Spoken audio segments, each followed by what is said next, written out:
Mais uma vez, boa noite a todos. É uma alegria participar deste momento festivo da comunidade e compartilhar com vocês algumas palavras nesta noite.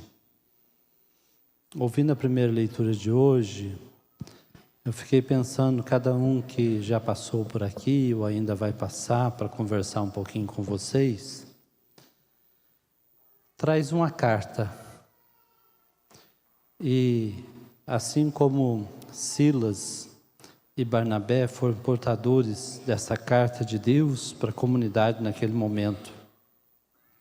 E o texto termina dizendo o seguinte: a leitura da carta causou alegria por causa do estímulo que trazia.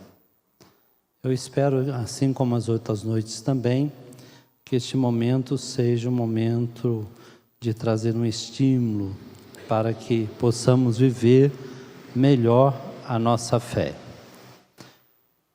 Brevemente, para não deixar de lado o belíssimo evangelho que nós ouvimos, tem 3 pontinhos. Primeiro, obedecer Jesus.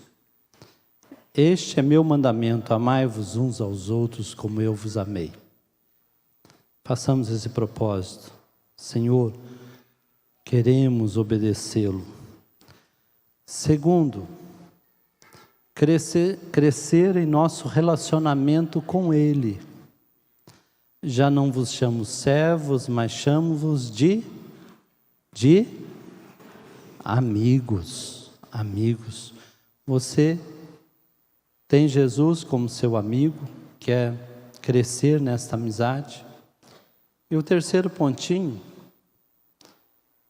nós fomos escolhidos para algo muito especial. Escolhidos para dar frutos. Mas que frutos? Frutos de amor. Frutos de amor. E convidado para participar com vocês nessa noite, coube-me a tarefa de conversar um pouquinho com vocês sobre a perda do encontro de Jesus no templo. Eu já estava pensando, os pais dos coroinhas aí, fica esperto para não perder eles depois no templo, tá bom? E para aprofundar o tema da noite, eu escolhi o caminho de percorrer a narrativa do Evangelho de Lucas, que aborda esse episódio, a perda e o reencontro de Jesus no templo. E, ao longo da retomada desse texto, que eu também imaginei que vocês têm familiaridade, porque na festa da Sagrada Família, a liturgia propõe para nós, um dos textos é esse, né? E eu vou fazer uma série de perguntas, mas não vou dar resposta. A pergunta é para você fazer um exame de consciência diante do tema proposto.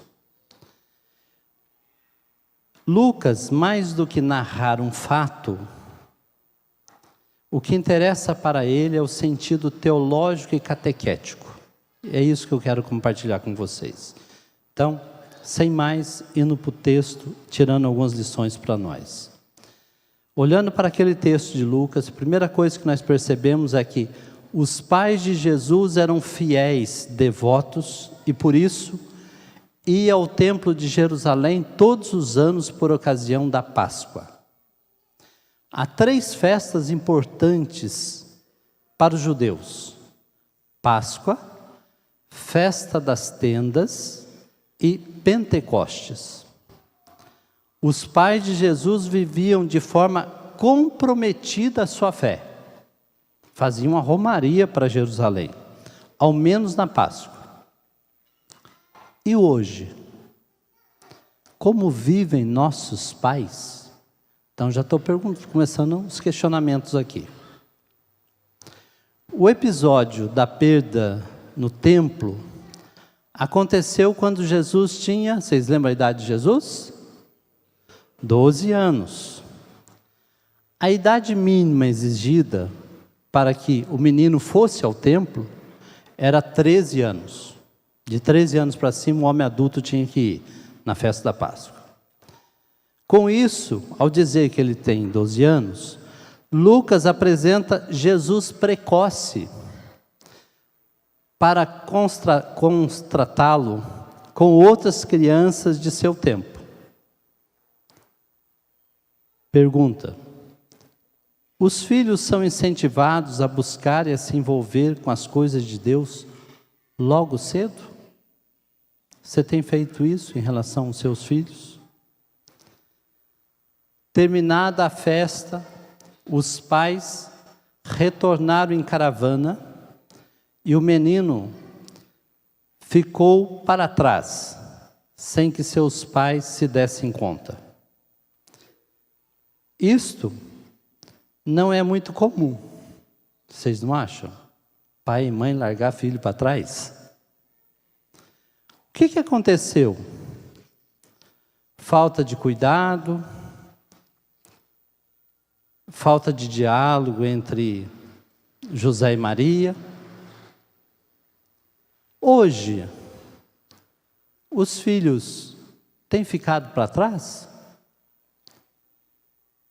Quais os motivos de distanciamento entre pais e filhos?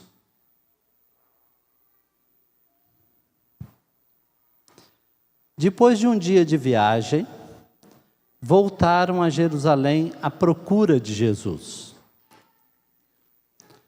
Para Lucas, esse fato é importante, pois um dos temas de seus 2 livros, o Evangelho e Atos, é o do caminho, a necessidade de colocar-se a caminho. Com isso, Lucas ensina que o encontro autêntico com Jesus é fruto de uma busca que todos devem fazer, independente da familiaridade com Jesus. Na comunidade de Lucas, havia muitas pessoas seguras de si, fechadas em suas convicções, e outras sem ânimo, sem coragem para caminhar em busca do Senhor e Mestre.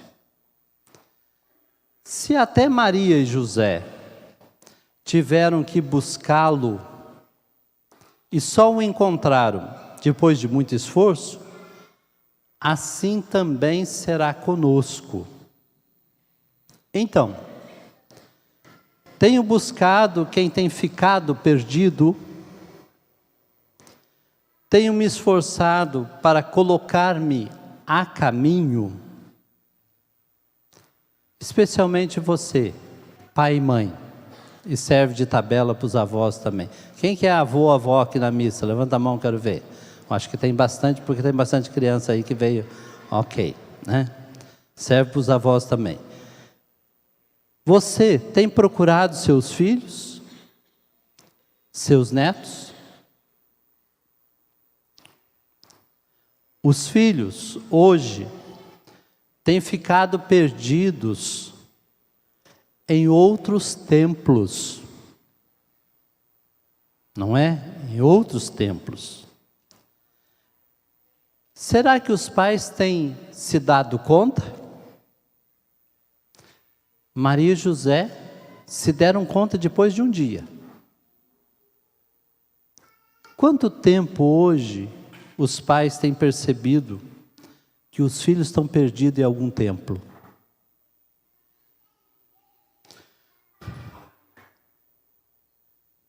Você tem procurado seu filho, sua filha, nesses templos? 3 dias depois o encontraram, estava sentado no meio dos mestres, escutando e fazendo perguntas. E todos estavam maravilhados. Com essa cena, Lucas antecipa o drama da comunidade dos discípulos, quando Jesus irá pela última vez a Jerusalém para celebrar a Páscoa. e após sua dolorosa paixão, o reencontrarão no terceiro dia. Aqui nós podemos lembrar de Maria Madalena, a outra Maria, que vai chorando ao túmulo, também à procura, agora de Jesus, que havia resgatado a sua vida. E todos ficaram maravilhados com a inteligência de Jesus adolescente. E ele, com todo respeito, tá bom? Ele não precisou estudar no poliedro e nem no Planck. Mas coloca para estudar. Não, né? Mas não deixa eles se perderem nesse templo, tá bom? Tem muitos dos nossos que estão se perdendo nesse templo. Que deveria ser um templo para a pessoa se aprofundar como pessoa e também como imagem e semelhança de Deus. Jesus e os mestres também tiveram essa experiência depois, quase no final da vida. Aqui também há uma antecipação da última semana de Jesus em Jerusalém, na Semana da Paixão, marcada com uma forte discussão doutrinal com os mestres da lei, escribas e sacerdotes. Em seguida, a cena de Lucas, nós temos a admiração e repreensão de seus pais. Ao vê-lo, seus pais ficaram admirados e sua mãe lhe disse: meu filho, por que agistes assim conosco? Estávamos angustiados à tua procura. Aqui, a incompreensão dos pais é sinal de que não será fácil também aos discípulos compreenderem Jesus com suas opções.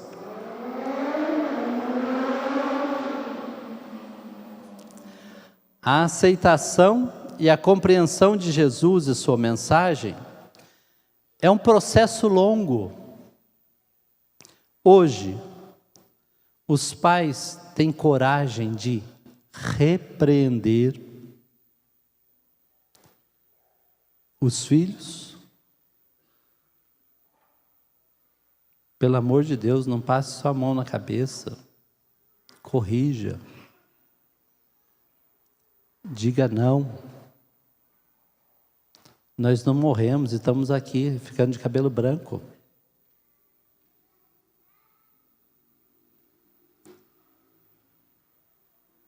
Se tem coragem de corrigir, como você o faz? Interessante, nesse texto eu estava pensando que Maria não dá uma dura. Ela faz um questionamento. Como seria bom se nossos pais soubessem questionar seus filhos? E Lucas vai dizer: seus pais não compreenderam as palavras que lhes dissera. Por que me procuráveis? Não sabia que devo estar na casa de meu pai? E depois vai dizer: sua mãe, porém, conservava no coração todas essas coisas. Aqui é a primeira vez que Jesus fala por si de sua identidade. Até então, quem apresentava ele como filho do pai? O anjo, Isabel, Zacarias, Ana, Simeão. E vale a gente pensar na atitude de Maria, nesse momento da experiência do reencontro do filho que havia perdido. Qual que é a atitude de Maria? Conservava no coração. Aqui, ela antecipa mais uma vez o que deverá ser a atitude dos discípulos de todos os tempos. Para ser verdadeiro discípulo e discípula de Jesus, o mais importante não é compreender os fatos, mas a disposição e a capacidade de conservar no coração aquilo que é essencial. A fé e a confiança absolutas em Deus, e colocar-se inteiramente ao seu serviço, mesmo sem compreender. E Lucas termina reforçando a inserção e a pertença de Jesus à sua família. Desceu para Nazaré e era-lhes obediente. E sintetiza seu crescimento em duas dimensões: dimensão humana e dimensão divina.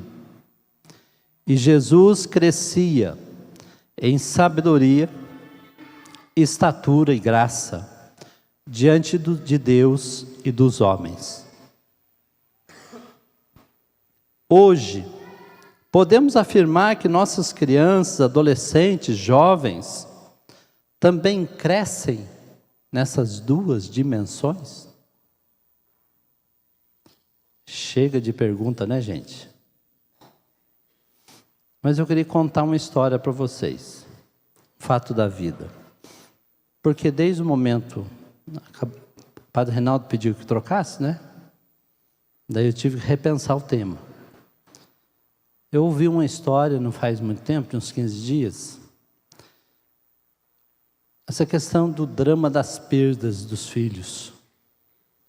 E há pouco eu perguntava, em quais templos estão perdidos os filhos de nosso tempo? Em quais templos, né? Primeiro que eu lembrei daquela cena da reportagem de São Paulo, em relação aos moradores de rua e usuários. Talvez alguém tenha visto, né? Alguém pode olhar para aquela situação, é uma perda no templo da vida, né? No templo do submundo. E só olhando para eles como se fossem só drogados, né? E também com respeito, mas o Datena e Cidade Alerta, só, ouvi só um pouquinho, e era a mesma coisa, só destacava o fato de serem usuário. E depois eu tive a oportunidade de ver na cultura. A cultura falou do drama. Apresentou até que a Catedral da Sé abriu, não sei se alguém viu, para acolhê-los. Mas eu ia colocar um outro fato, e para não alongar. Cumprimentei uma pessoa, falei, tudo bem? Tudo jóia. Como é que está a família? Como é que está seu casamento? Ah, está bem, padre. O meu enteado que não está bem. Falei, é. Eu já conhecia a história. O que aconteceu dessa vez? Nós tivemos que interná-lo. Mas o que aconteceu? Ele começou, voltou aquelas crises, era usuário. Começou a sair de casa, ficava um dia, 2 dias. Aonde você está? Estou trabalhando. De repente sumiu. Eu vou indicar o lado da cidade, mas esse problema nós temos em todo lugar, tá bom? Porque às vezes também a gente tem um olhar de preconceito. O pai descobriu depois de muito custo que ele estava lá no Campo dos Alemães. Mas estou dizendo isso porque nós temos um problema por perto de nós, tá bom? Aqui na região nossa também. Como é que eu vou fazer? Pegar o carro e ir lá? Essa pessoa tinha outros contatos aqui na cidade. Daí ela falou com o Bita. Alguém já ouviu falar do Bita lá da catedral? Levanta a mão, quero ver. Um cara de Deus, que tem ligação com a Fazenda Esperança. Contou o caso. Falei assim, olha, não tem jeito de você ir lá tirar pessoalmente, não. Lá ele está rodeado de outros mestres. Falei, não, o que eu faço? O Bito falou, tem um cara que chega lá. O cara foi. Conversou com o chefe. Tá bom. Vocês querem levá-lo? Mas tem uma condição. O pai tem que vir buscar.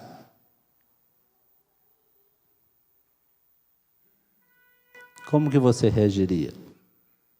O pai tem que vir buscar. Aí eles fizeram contato, acho que uma entidade de Pinda, que acolhe. Pode ir por força também, mesmo se a pessoa não quer, nesse caso mais grave. A pessoa veio com a ambulância, o pai foi lá, conversou e o chefe disse, pode levá-lo,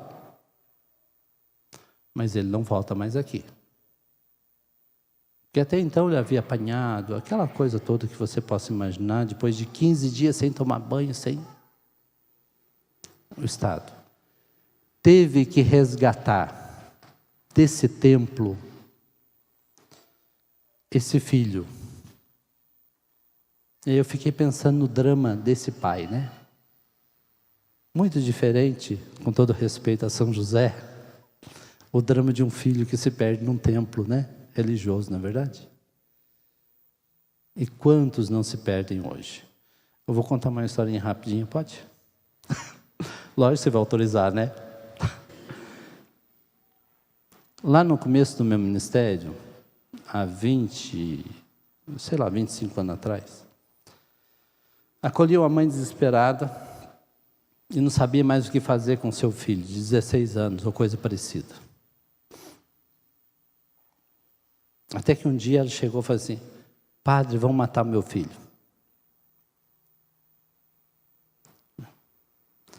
Vão matar o Juliano. Não sei se o nome assim é fictício ou não, porque há tanto tempo. Eu preciso que alguém leve lá para o sul de Minas. Falei, mas não tem ninguém? Não tem, pai. Acho que ela é separada, algo assim. Falei, tá bom. Amanhã, 5 horas da manhã, eu estou com o meu carro na porta da sua casa. 5 horas. Botamos ele dentro do carro, a mãe e ele. Não lembro se alguém me acompanhou, alguém mais. Fomos para lá de São Bento. Numa zona rural que pertence já a Minas. Deixamos o menino lá. Eu disse para ele assim, com muito trabalho nós trouxemos você aqui. A droga vai estar aqui também. Com facilidade alguém vai chegar a oferecer. Você tem que fazer uma escolha. Uma escolha. Voltei para casa, 9 horas, estava de volta em São José. Depois de alguns anos, a mãe me falou, padre, meu filho vai casar. Depois de um tempo ela falou assim, padre, nasceu meu primeiro neto. Nós precisamos hoje, e com isso eu termino, de sermos também pessoas que resgatam outros desses templos. Não precisa ser coisa tão complicada, né? E tão perigosa, como eu estou contando aqui para você. Mas você pode. Faça a experiência do reencontrar alguém que se perdeu e traga de volta. Que Deus ajude e faça de nós, né, pessoas aí que vão ao encontro também daqueles que se perderam em nosso tempo, não só de nossas famílias, né, mas também da comunidade. Louvado seja nosso Senhor Jesus Cristo. Para sempre seja louvado.